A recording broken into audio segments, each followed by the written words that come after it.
Love.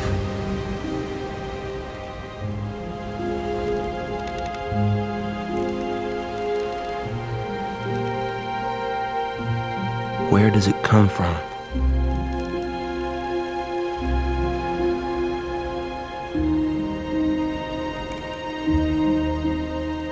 Who lit this flame in us?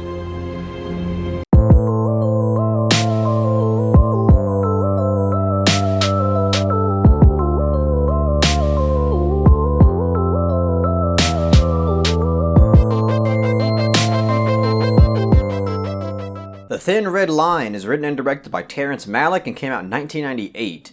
So The Thin Red Line is obviously last week's patron poll winner, and it was a tight race between The Thin Red Line and Naked, which is directed by Mike Lee, I think is how you pronounce it, Mike Lay.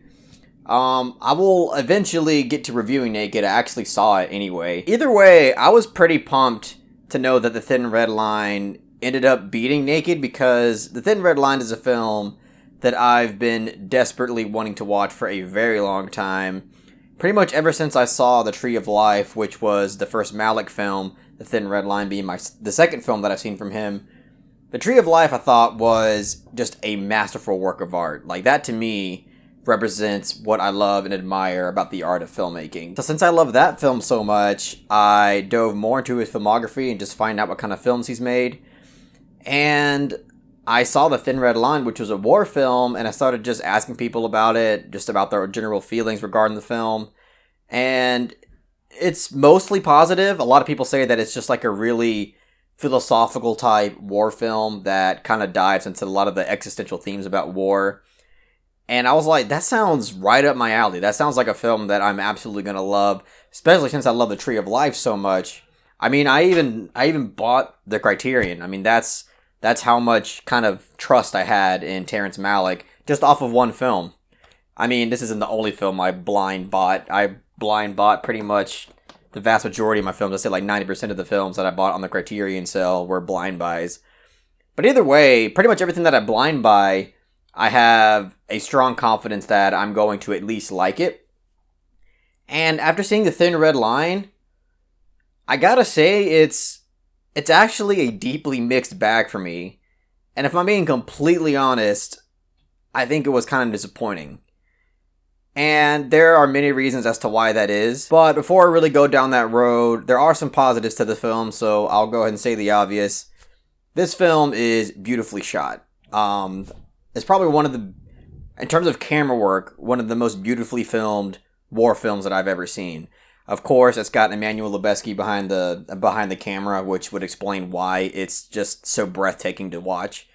I mean, almost every shot in this film is breathtaking. There are some kind of standard shots here and there, but a lot of it is truly breathtaking. It's wonderfully framed. Just the vast majority of the imagery in this film is incredibly shot. There are splashes of flashback imagery, like the one that I showed at the beginning of this film review, where it shows the woman on the swing.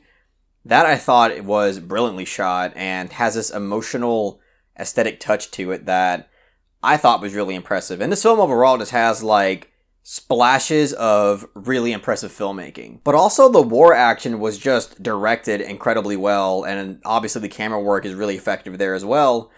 And honestly, like, I think the war action is my favorite aspect of this film, which is something that I did not expect to say coming out of it, because I expected for me to be like entranced by the themes of this film, entranced by the overall imagery and the writing, and I didn't feel that way. Like, really the war action, especially in terms of some of the psychological feelings that some of these characters feel during the actual war action stuff. Some of that was captured incredibly well, like with the score and the camera work. All of that was captured incredibly well. But besides the war action and besides some of those great pieces of like flashback art house imagery, this film kind of fell flat for me in a lot of different ways. And for me, it's a handful of things. I think the first thing that just comes to mind, which seems to be the major flaw with this film, in my opinion, is the writing and the certain artistic decision that has to do with the writing, which is the fact that there is a lot of like voiceover narration throughout this film where characters are kind of just saying their thoughts on what's happening, relaying their philosophical ideas and questions regarding a lot of human concepts like love, violence, evil, happiness. And unfortunately, a lot of that just didn't really work for me. And it's for a number of reasons, but the first one is really just, I don't think the writing is really all that profound and deep. And the way that it's being relayed to the audience in the film makes you want to think that it's profound and deep, but I just didn't find it really all that insightful or thought-provoking. But another issue that I had that's a little less subjective is that I feel the majority of these kind of philosophical ramblings are going on in these characters' heads. It didn't feel like these thoughts were genuinely coming from these characters. It felt like this is just what Terrence Malick is like spilling his philosophical beans on, and is just kind of like scattering his own thoughts between certain characters and kind of forcing them to retell it. So perhaps if the writing just came off a little bit more authentic and genuine, like it was actually coming from these characters' heads, then I could have actually been on board a bit more and could have been a bit more entranced by what was happening.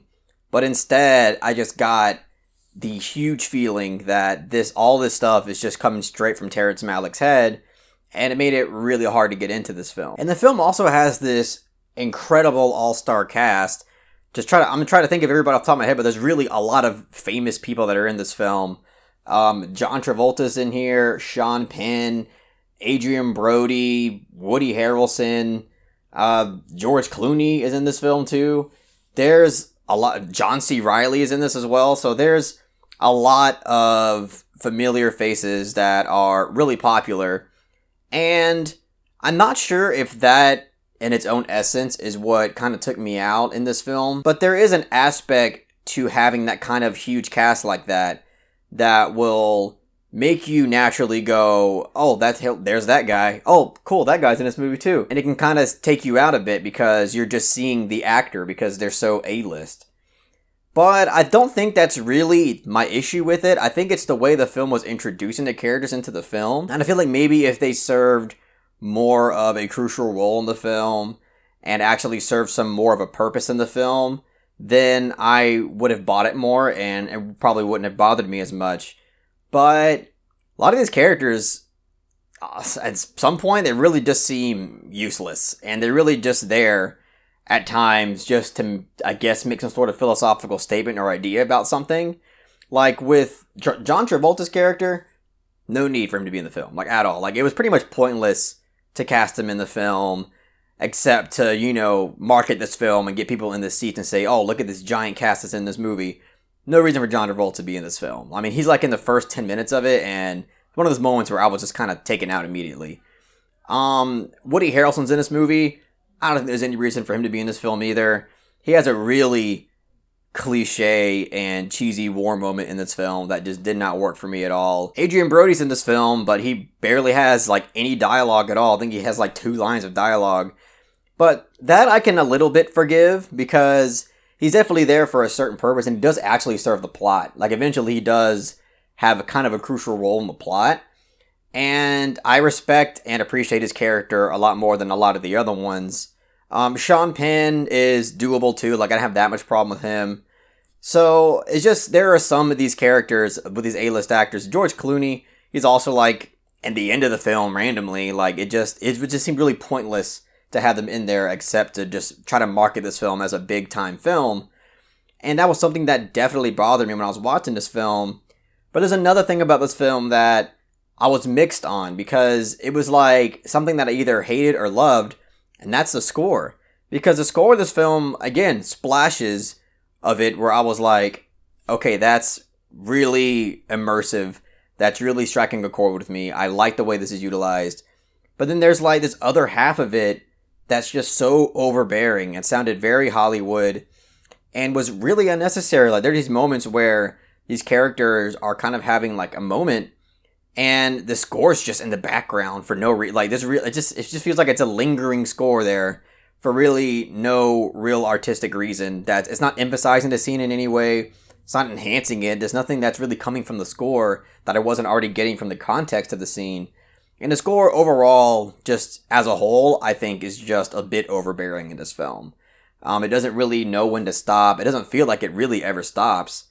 And even though there are, again, splashes that I thought were really effective and just great score and filmmaking stuff, there is plenty of other stuff where I was getting really frustrated by it.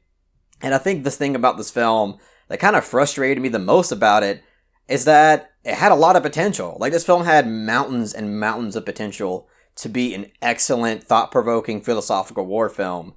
But yet, I feel like it just missed the mark and was only kind of scratching the surface of something when it felt like it was really diving deep on certain things, when it just didn't for me. This felt like a really surface level film that has some breathtaking aesthetic work and just an overall miscast type of film where you didn't need all these A-list actors, and the writing just could have been a whole lot better, because overall I just don't think the writing is really that great. And the narration, honestly, I would have almost completely got rid of the narration. Or if I'm going to use it, just use it sparingly, because I don't think I really got much out of it, and it was just kind of an eye roll thing where it was just taking me out consistently throughout this film. So I'm going to give The Thin Red Line a strong 5 out of 10.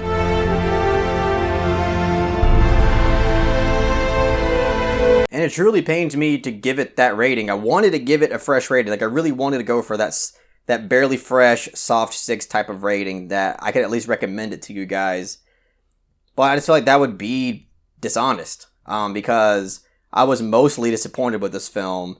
And I think maybe since I just had such high hopes with The Tree of Life, and I had a lot of hopes for Terrence Malick from that film, that I thought this one would be, like, even if it's halfway as effective, it would have at least been a recommendable film. But unfortunately, I just don't think it is. It's got some splashes of greatness here and there, but unfortunately overall, I just think it kind of misses the mark. But that's all I gotta say about The Thin Red Line, guys. If you really enjoy what I had to say about The Thin Red Line, please give this video a thumbs up and share it amongst your friends. And don't forget to subscribe to the channel to be updated on more film-related content.